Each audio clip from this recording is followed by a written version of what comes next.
tentu kita harus memiliki bekal. Nah,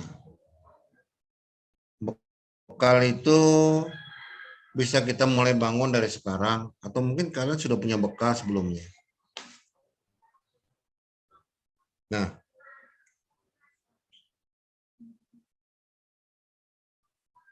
sekarang kita akan melihat ke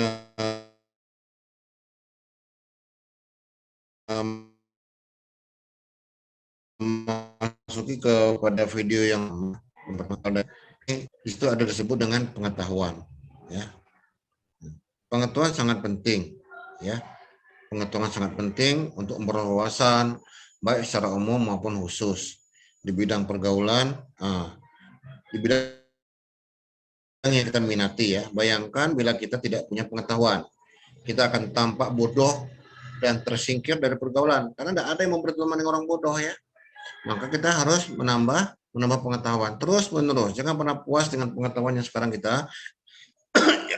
kita miliki, ya. Oke.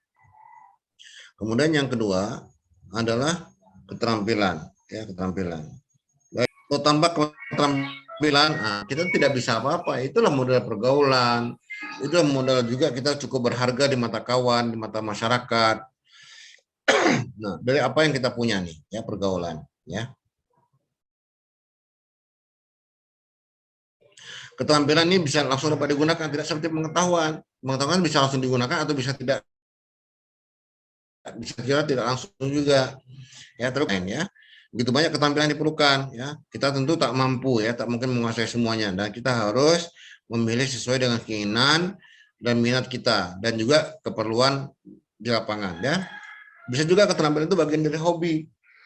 Bisa juga dari hobi itu, itu adalah bagian dari penghidupan kita, ya. Oke. Itu dia. Nah, yang ketiga adalah silaturahim, ya. Silaturahim itu kalau kemarin yang saya sebut dan minggu lalu itu seperti network, ya. Network itu jaringan, ya. Ini adalah silaturahim, ini adalah kemampuan bangun jaringan, ya. Kemampuan berkomunikasinya sangat penting di sini untuk membina persahabatan, ya. Ya. Nah, pengetahuan keterampilan hebat akan jadi kurang berarti, ya, tanpa adanya jaringan yang luas dan kuat, ya. Kenapa? Karena kita tidak bisa hidup sendiri. Dari silaturahim itulah kita dapat informasi macam-macam, kita bisa dapat dukungan, ya. Nah, itu dia. Di sini silaturahim. Yang keempat, pengalaman. Pengalaman ini bisa kita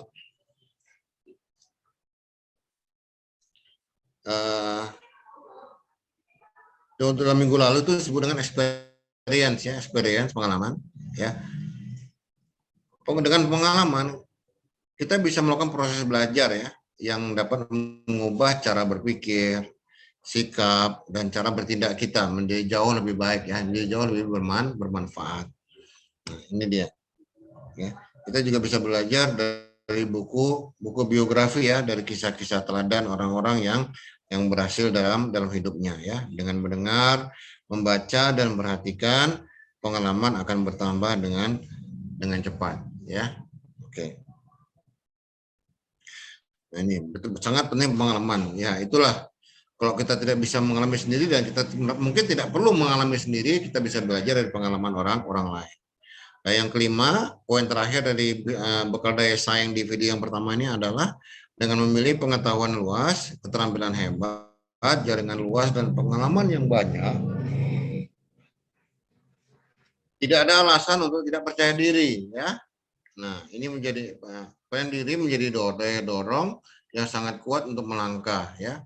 Nah, dengan percaya diri, ya, kita punya keterampilan, jaringan, pengetahuan, maka kita akan punya kepercayaan diri, ya. Tapi tanpa kepercayaan diri, ya, pengalaman, pengetahuan, keterampilan, jaringan, dan pengalaman pun, ya, tidak banyak artinya, gitu loh. Jadi dengan bekal ini, ya, keempat bekal yang lain seperti tadi saya bilang, 4 bekalnya itu keterampilan, jaringan, pengalaman, ya, itu akan bisa terus berkembang, ya. Nah, tanpa kepercayaan diri, keempat-empatnya itu akan, ya, bisa dikatakan sangat minimal lah artinya nantinya, seperti itu, ya. Oke. Nah, sekarang kita akan masuk kepada video yang kedua, ya. Video yang kedua. Oke. Oke, saudara sekalian, di video kedua ini ya, untuk yang pertama ini ada yang disebut dengan futuristik. Futuristik itu kita bisa mengetahui lebih dulu, bisa memperkirakan kebutuhan ke depan sehingga kita bisa mempersiapkan diri dengan lebih baik ya. Ini dia. Ini kurs masa depan yang kemudian digunakan untuk mempersiapkan diri lebih baik ya. Ini futuristik ya. Nah, kemudian yang kedua adalah pembelajar. Ini kemarin juga sudah kita bahas tentang pembelajar ya. Nah, coba kita melihat semua yang kita punya, yang kita lihat kan itu adalah hasil dari belajar ya, dari belajar manusia. Itu yang bisa membuat dunia lebih baik dan lebih mudah dan lebih nyaman. Tentu ada juga orang-orang belajar justru untuk menjadi perusak ya, seperti misalnya membuat senjata pemusnah massal ya, senjata biologi, senjata nuklir ya, atau rekayasa genetika untuk tujuan negatif ya. Nah, itu yang tidak boleh ya. Nah, ini dia. Untuk tujuan positif misalnya rekayasa genetika ayam ya, ayam negeri yang ayam pedaging itu kan dari rekayasa genetika mungkin dari ayam kampung ya. Nah, ayam bertelur juga seperti itu ya. Nah, ini tujuan positif ya, supaya manusia tidak kekurangan bahan makanan. Ya, tapi itu untuk yang positif ya. Nah, yang ketiga, ini juga kita bahas sudah minggu lalu, adalah kreativitas ya. Kreativitas. Nah, kemajuan saat ini ada sebagian besar terjadi karena kreativitas. Yang tidak kreatif ya, atau yang sudah berada di zona nyaman mungkin akan kehilangan kreativitas ya, akan menghadapi konsekuensi ya. Nah, dulu ada merek-merek raksasa yang luar biasa yang rasanya tidak mungkin terkalahkan seperti BlackBerry ya, sampai Presiden Amerika pun pakai.